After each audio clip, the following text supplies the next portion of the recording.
अगर आप दिल्ली से न्यूयॉर्क की डायरेक्ट फ्लाइट पकड़ रहे हैं और आप अपनी सीट पर बैठे बैठे सिर्फ फिल्म देख रहे हैं या म्यूजिक सुन रहे हैं, आप कोई मूवमेंट नहीं कर रहे हैं, तो क्या ये आपके लिए जोखिम भरा हो सकता है? ऐसी बहुत सारी चीजें हैं जो कि हम ध्यान नहीं रखते और जिससे नुकसान बहुत हो सकते हैं। हम हमेशा अपनी व्यस्त लाइफ में ये करते रहते हैं, लेकिन ध्यान नहीं देते कि अगर हमने इस मोनोटोनी को तोड़ा नहीं तो उससे क्या क्या हो सकता है, जो खतरे हैं और उसका समाधान क्या है। हमारे साथ हैं डॉक्टर वीएस बेदी, जो कि गंगाराम हॉस्पिटल में जो डिपार्टमेंट ऑफ वेस्कुलर सर्जरी है उसके चेयरमैन हैं, साथ ही जो इंडियन वेस्कुलर सोसाइटी और जो वर्ल्ड वेस्कुलर सोसाइटी जो है दोनों के पास प्रेसिडेंट भी रह चुके हैं। डॉक्टर बेदी, मैं आपसे समझना चाहता हूं कि अमूमन हम लोग ट्रेवल करते हैं, खूब करते हैं, और लोग बड़े स्टेटिक रहते हैं, कोई ज़्यादा मूवमेंट नहीं करते। आजकल तो जो समय आ गया है टीवी स्क्रीन से चिपके रहते हैं। इसमें खतरे क्या है? एक बहुत बड़ा खतरा है जो कि जानलेवा खतरा भी है, और कई बार जो है वो मिसडायग्नोज भी होता है कि क्योंकि कई बार जो है हम बहुत सारा जो लंबी फ्लाइट करते हैं उसमें हमारी बॉडी की जो एक्सरसाइज प्रॉपर नहीं होती है। भगवान जी ने हमें एक हार्ट तो ऊपर दिया है जो दिल अपने आप धड़कता है, और जो हमारी पिंडलियां हैं उनको, जिसको कि हम पेरिफेरल हार्ट बोलते हैं, वो जो है सर्कुलेशन के लिए उनका काम करना ज़रूरी है।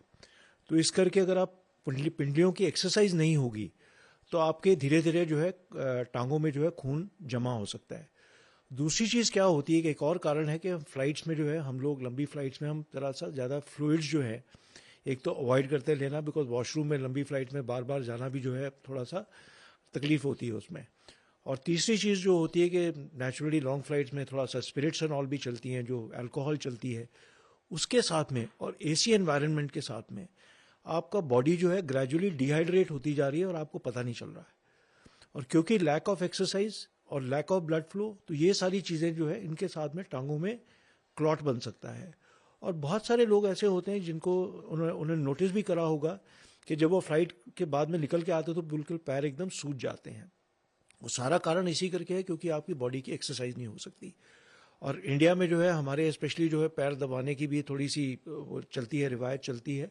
तो कई बार ऐसे केसेस में ये भी हुआ है कि एकदम पेशेंट उठ के सडनली चला और सडनली एक क्लॉट का टुकड़ा जो है सीधा आके लंग्स में जाके पैक हो गया, और जिस कारणवश जो है पेशेंट को चेस्ट पेन हुआ। नॉर्मली हार्ट अटैक उसको लेबल किया जाता है, बट कई बार इसको बोलते हैं पल्मोनरी एम्बोलिज्म, जिस करके कि वो सडनली सर्कुलेशन आपकी पूरी बंद होगी और पेशेंट ऑन द स्पॉट कई बार डेथ हो सकती है। दूसरा एक और पेशेंट आता है जो कि माइल्ड मैनिफेस्टेशन के साथ में आते हैं, जिन्होंने कि अपना पैर दबा लिया और सडनली एक टुकड़ा ऊपर गया और साथ में एक तो टांगों में स्वेलिंग हुई और सांस लेने में तकलीफ हुई। अगर वो पेशेंट जो है टाइम पे अस्पताल में पहुंच जाए और डायग्नोस हो जाए तो शायद जान बचाई जा सकती है, बट बहुत जोखिम भरी चीज़ है ये जो है। बट डॉक्टर साहब, देखने में ये आता है कि लोग अक्सर जो लॉन्ग हॉल फ्लाइट लेते हैं और उसमें चूंकि आप स्टैटिक रहते हैं, बहुत मूवमेंट नहीं करते, और ये आपने बताया कि उस समय काटने के लिए आप दारू पीते रहते हैं या फिर जो है बाथरूम भी न जाने से बचते हैं क्योंकि लगता है कि कौन निकल के जाए, और इस चक्कर में आप पानी भी कम पीते हैं और बॉडी आपकी डिहाइड्रेटेड हो जाती है। तो ऐसे मामले में जो खतरा जो है उसमें सलाह क्या होगी कि अगर आपके पाँव में दर्द हो रहा हो, आपके पाँव फूल गए हो, तो वो सब काम न करें जो कि आप मसाज वगैरह के लिए चले जाते हैं या पाँव दबाना शुरू कर देते हैं? सबसे इंपॉर्टेंट चीज़ ये है कि एक तो जो है पहली चीज़ तो है कि हम नॉर्मली रिकमेंड करते हैं, एक तो कुछ स्टॉकिंग्स भी खास तरीके की आती हैं, जुराब जो है जो कि थोड़ा सा टांगों को थोड़ा सा कंप्रेस रखती हैं। क्लास 1 स्टॉकिंग्स उस तरीके की होती हैं जो जुराब की तरह होती है। दूसरी चीज़ ये है कि हाइड्रेशन प्रॉपर होना चाहिए। तीसरी चीज़ जो सबसे इंपॉर्टेंट है, इनफैक्ट कई बार आपने देखा भी होगा कि फ्लाइट में जो है रेगुलेशन में कई बार लिखा भी होता है कि थोड़ा सा टिप-टो एक्सरसाइजेस, कि आप जो है उंगलियों के ऊपर, पंजों के ऊपर थोड़ा सा आप पैरों की हरकत करते रहें। थोड़ी थोड़ी देर में अगर आप हरकत करते रहेंगे तो फिर जो पॉसिबिलिटी है वो जो है सारा का सारा एटलीस्ट ब्लड सर्कुलेशन आपका चलता रहेगा, आपका डिहाइड्रेशन नहीं होगा। तो आपको जो है कम से कम ऐसी फ्लाइट में कम से कम 3-4 बार जो है आपको वॉशरूम में जाना चाहिए। दैट इंडिकेट्स कि आपका जो है आपका हाइड्रेशन भी प्रॉपर है, आपकी एक्सरसाइज भी उसी बहाने हो जाती है। इस परिस्थिति को वैसे भी इसको एक एक्चुअली नाम दिया गया इकोनॉमी क्लास सिंड्रोम।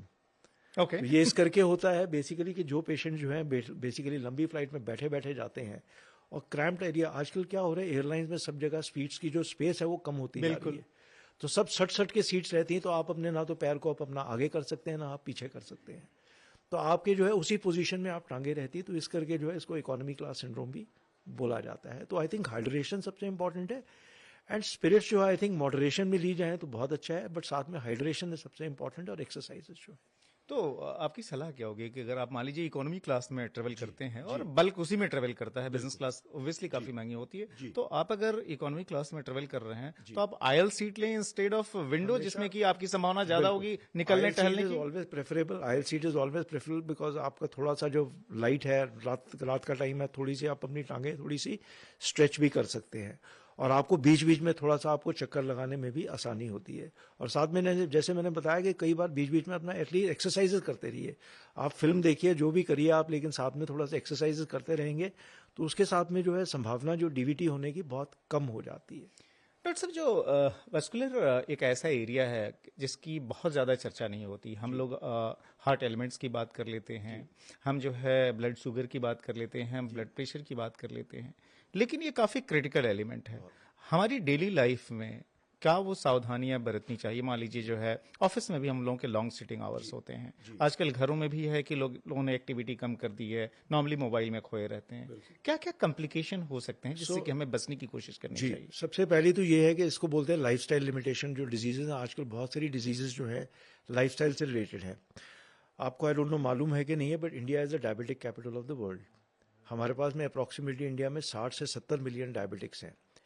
इनमें से जो है 6% ऐसे लोग हैं जिनको के पैर में कोई ना कोई गैंग्रीन होने का या ब्लॉकेज होने का खतरा है। और वो 6% में से जो है 15% ऐसे होंगे जिनके के पैर जिंदगी में एक बार कोई ना कोई टांग जो है कटेगी। तो आप ये सोच सकते हैं कि ये सारी डायबिटीज़ की जो बीमारी है, इनफैक्ट सेकेंड वर्ल्ड वॉर से पहले पता भी नहीं था इस बीमारी का। Normal stress and strain services के बाद में जो है धीरे धीरे डायबिटीज़ की जो बीमारी है बड़ी है, और इंडिया जो है लाइक ऐसे डायबिटिक कैपिटल है। तो हमें आई थिंक एक तो lifestyle modification which means basically diet, proper diet, संतुलित खाना एक तो खाना चाहिए है। ड्रग्स जो है आपका, अगर प्रॉपर आपको डायबिटीज़ है तो आप अपनी प्रॉपर ड्रग्स लीजिए। और तीसरी चीज़ है एक्सरसाइज। ये तीन चीज़ों का जो कॉम्बिनेशन अगर बनेगा तो आप बिल्कुल ठीक रहेंगे। लेकिन ये तीन चीज़ों के बीच में से जो कॉम्बिनेशन अगर बिगड़ जाएगा, आप अपनी दवाई प्रॉपर नहीं लेंगे तो शुगर आपका बहुत हाई जाएगा, आपके चांसेस। और अब हम बात कर रहे हैं इस टाइम पे हर 30 सेकंड में एक किसी का इंडिया में कहीं ना कहीं पैर कट रहा है। तो आप ये सोचिए, this is the magnitude of the problem. हर 30 सेकंड हर में? 30 सेकंड में एक पैर कट रहा है इस टाइम पे। That is the number that we are talking of. So when you talk of man hours lost, then you talk of lives lost. And जिसका एक पैर कटता है, 20% of those people will lose their second leg also in the next 5 years. ओहो। So that is the risk which is there and all. So it's a very very major problem which is there, but unfortunately हमें इतना ज़्यादा उसका awareness नहीं है। तो तो आई मतलब थिंक पैर लाइफस्टाइल कट जाना, मुझे मॉडिफिकेशन। लगता है कि इससे जी खतरनाक चीज तो कोई नहीं हो सकती। आप हार्ट जी अटैक हो, खटाक से निकल जाए, जी उसमें उतनी परेशानी, लेकिन अगर जी आपका पाँव कट जाए, आपकी पूरी बिल्कुल जिंदगी जो है बिल्कुल प्रभावित होगी पूरी तरीके से। बिल्कुल। और हम जो बोलते हैं कि जो पैरों का जो बीमारी है, अगर ये ब्लॉकेज होता है तो एटलीस्ट अभी वेरियस स्टडीज ने बोला है कि 25 से 75% तक इन लोगों में हार्ट की प्रॉब्लम हो सकती है या ब्रेन अटैक आ सकता है। तो ये सारी इतनी, ब्रेन अटैक मीन्स उसके बाद में स्ट्रोक जिसको बोलते हैं, या पालिश बोलते हैं, जिसको पैरालिसिस बोलते हैं, ये प्रॉब्लम जो है 25% लोगों में हो सकती है ये। तो इसीलिए इन सब चीज़ों की जो है जांच प्रॉपर होनी चाहिए, एवेल्युएशन प्रॉपर होना चाहिए, और एटलीस्ट प्रॉपर टाइम से उसका इलाज होना चाहिए। डॉक्टर साहब, लेकिन आपने क्या देखा है, चूंकि इतने पेशेंट्स आप हैंडल करते हैं, वेस्कुलर सोसाइटी का प्रेसिडेंट भी रहे हैं, जी इंडिया में जो मोटे तौर पर इस मामले में कितने लोग कैजुअल हैं या कितने अलर्ट हैं? सिचुएशन कितनी गंभीर है? आपने 30 सेकंड का एग्जांपल दिया जी कि पैर कटते हैं, जी क्या जी अवेयरनेस आ भी रही है या लोगों का ध्यान बिल्कुल नहीं आ है? रही है, बट उस लेवल पे नहीं आ रही है जिस हिसाब से होनी चाहिए। हम लोग जैसे अब बोलते हैं कि स्मोकिंग के ऊपर बात करते हैं, स्मोकिंग के साथ में कैंसर होता है। सबसे ज़्यादा स्मोकिंग के साथ में पैरों में ब्लॉकेजेस भी होते हैं। Young patient 25 years to 45 years में जो बीमारी है, जो जिसको हम बर्जर्स डिजीज या थ्रोम्बोएंजाइटिस ऑब्लिटरेंस बोलते हैं, ये सारी प्रॉब्लम स्मोकर्स में आती है। तो ये सारी चीज़ें जो है, स्मोकिंग के साथ में कैंसर तो होता ही होता है, बट टांगों में ब्लॉकेज आप इमेजिन करिए कि कैंसर का अगर आप डिटेक्ट हो रहा है तो एटलीस्ट आप फिर भी आप शायद बच सकते हैं, बट पैर कटने का जो है उसका कोई इलाज नहीं है उसके बाद में। 5 सिंपल टिप्स आप क्या देना चाहेंगे जो कि लोग अपने डेली लाइफ में उसको इंक्लूड करें और उससे इन खतरों से बच सकें? आई थिंक रेगुलर लाइफस्टाइल, जैसे हम लोग, I think we are the yoga capital of the world also. तो आई थिंक योगा जो है, योगा की जो थेरेपी है या एक्सरसाइज किसी भी तरीके की, आपको जो है सबसे पहले ये चीज़ करनी ज़रूरी है। संतुलित खाना आपको खाना है, कि रोज़ जो है अपना एटलीस्ट ये सारी जो चीज़ें हैं नॉन वेजिटेरियन में, रेड मीट जैसे बोलते हैं, अवॉइड करें। वेजिटेरियन खाने में हेल्दी खाना खाएं, ज़्यादा के ज़्यादा तले हुए जैसे पराठे हैं, ये सारी चीज़ें जो हैं थोड़ा सा लिमिटेड क्वांटिटी में हमें खानी चाहिए, सीमित तौर से। तीसरी चीज़ जो है, अगर आपको कोई जैसे ब्लड प्रेशर की बीमारी है, डायबिटीज़ है, तो इसको कंट्रोल करना बहुत ज़रूरी है। तो ये सारी चीज़ें, मैं वही बताया कि 3 पिलर्स हैं इस चीज़ के, जो कॉर्नर स्टोन जो इलाज का वो है डाइट, ड्रग्स, एक्सरसाइजेस। ये 3 चीज़ों का अगर समन्वय आपका ठीक बनेगा तो आप ज़िंदगी में आप कोई प्रॉब्लम नहीं होगी। बट आप इनमें से तीनों का अगर बैलेंस आप खो लेते हैं तो वो जो है फिर प्रॉब्लम है लाइफ में जो है। डॉक्टर साहब, आपने इंडियन नेवी को बहुत लंबे समय तक सर्व किया। मुझे याद है कि आप 2001 में जो अर्थक्वेक आया था उसमें आप गुजरात भी गए थे, वहाँ भी आपने जो अर्थक्वेक पेशेंट जो थे उनको डील किया। फौज में काम करना, नेवी में काम करना, उसके बाद से जो सो जनरल पेशेंट्स को देखना, क्या फौज की कुछ डिसिप्लिन जो है सो जनरल लाइफ में भी लोग लेके आ सकते हैं जिससे कि बिल्कुल, आई इससे थिंक निदान मिले? फौज से जो है वो मेन चीज़ जो 30 साल में जो मैंने सर्विस करी है, जो उस हिसाब से जो है हम लोग, एक तरीका होता है कि आपको जो है आपकी थिंकिंग और आपका सारा का सारा जो अटेंशन होती है, आपको फोकस रहना होता है। एक आपको क्या काम करना है, आपका टारगेट क्या है, आपकी मिशन क्या है, उस हिसाब से जो है आप फोकस करके आप काम करोगे तो आप बिल्कुल ठीक रहेंगे। और हमारे साथ में भी यही होता है कि हमारा जो काम होता है, अब जैसे मैं सिविल में भी आ गया हूँ, तो हमारा जैसे सुबह ऑपरेशन थिएटर या कैथलैब में हमें काम करना, तो बिल्कुल 8 बजे पेशेंट लगना चाहिए टेबल के ऊपर, अपना काम टाइम से ख़त्म करना चाहिए। तो आई थिंक ये भी बहुत इंपॉर्टेंट है to fight the what we call work life balance. ये भी बहुत इंपॉर्टेंट चीज़ है हमारे लिए बेसिकली। तो वो हम कोशिश करते हैं कि एटलीस्ट किसी तरीके से जो है वो भी बैलेंस ढूंढ के उसके ऊपर चलें।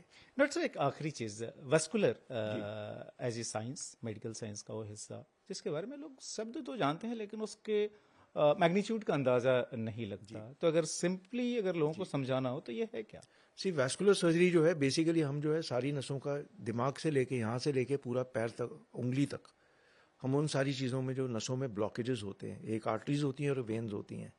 आर्टरीज जो है साफ खून पहुंचाती हैं और जो वेन्स होती हैं गंदा खून लेके जाती हैं। जो डीवीटी हम बात कर रहे थे वो गंदे खून की नसों की बात कर रहे थे। जो डायबिटीज से रिलेटेड प्रॉब्लम है, स्मोकिंग से रिलेटेड प्रॉब्लम है, ये सारा आर्टरीज में होती है जिनमें के ब्लॉकेजेस आते हैं।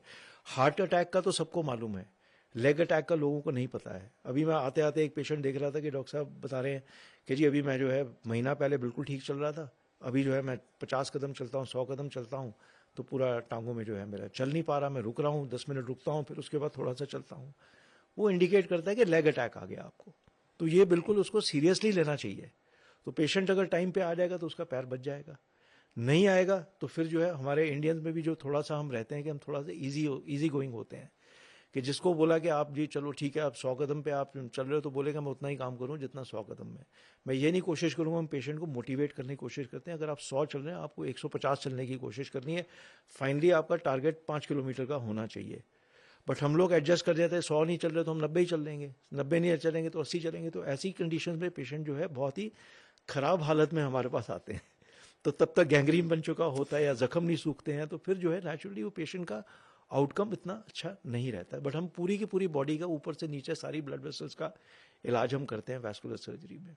धन्यवाद डॉक्टर साहब इतनी रोचक जानकारी देने के लिए और उन खतरों की तरफ भी आगाह करने के लिए जिस पर कि लोग सामान्यतः ध्यान नहीं देते। हार्ट अटैक की हर कोई बात करता है, लेग अटैक की कोई बात नहीं करता। Thank you very much. आपकी इन सलाह को लोग ध्यान से सुने, समझें और अपने लाइफ में इम्प्लीमेंट करें। एक बार फिर से बहुत बहुत धन्यवाद।